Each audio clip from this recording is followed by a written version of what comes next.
Ivy Chen has been teaching people how to cook traditional Taiwanese food for over 25 years. And in her pursuit of culinary perfection, she's also become an encyclopedia of Taiwanese food culture. So this soy sauce made in Taiwan, basically with soybean and wheat, and that's a Japanese technique. Oh, okay. So when Japanese colonized Taiwan 100 years ago, they left this technique to Taiwan. Ivy is the perfect person to teach us how to make traditional Taiwanese Lunar New Year cuisine. Today, we're learning how to make Taiwanese-style sweet and sour fish and fried rice cake.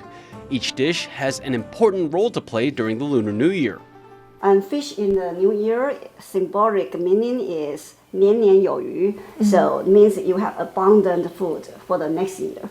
So this is the must dish that we prepare for Taiwanese New Year party. And we are going to have another rice cake. Ivy starts off by teaching us how to prep the fish, in this case, sea bass. We marinate it with a mixture of salt, white pepper, and rice wine. The marinade is actually for people to remove the fishy flavor, but I would say if your fish is fresh enough, you can skip it. While we let the fish marinate, we chop vegetables and make the sauce out of soy sauce, 2 kinds of vinegar, and sugar. Caramelization is not very common in Taiwanese cuisine. We actually just add the slurry, like a cornstarch and water to make it thick, not reduction. Then it's time to coat the fish with egg yolk and sweet potato starch and fry it. The fish is deep fried because it's first offered to ancestral spirits before dinner. Because food stay on the offering table will last for 2-3 hours. If your food is not deep fried, they won't last that long for freshness. Or the heads.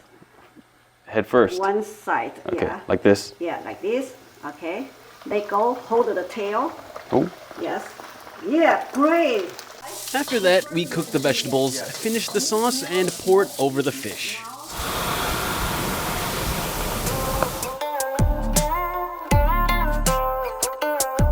The second dish, nian gao, is a little more straightforward.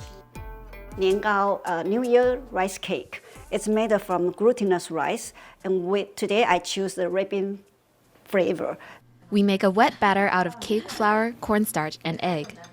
I've made this before, or I made it kind of from memory. My dad used to make this when I was a kid, but he never taught me.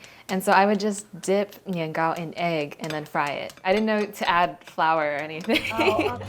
We cut up our nian gao, dip it in the batter, and fry it too. We finish with a little icing sugar, and there you have it, fried nian gao, a simple but delicious New Year's treat. Well, there you have it, Taiwanese-style sweet and sour fish and deep-fried nian gao. Thank you so much for teaching us how to make these dishes, and thank you for being such a great teacher. Thank you, my pleasure. And sharing food is always the best way to meet people.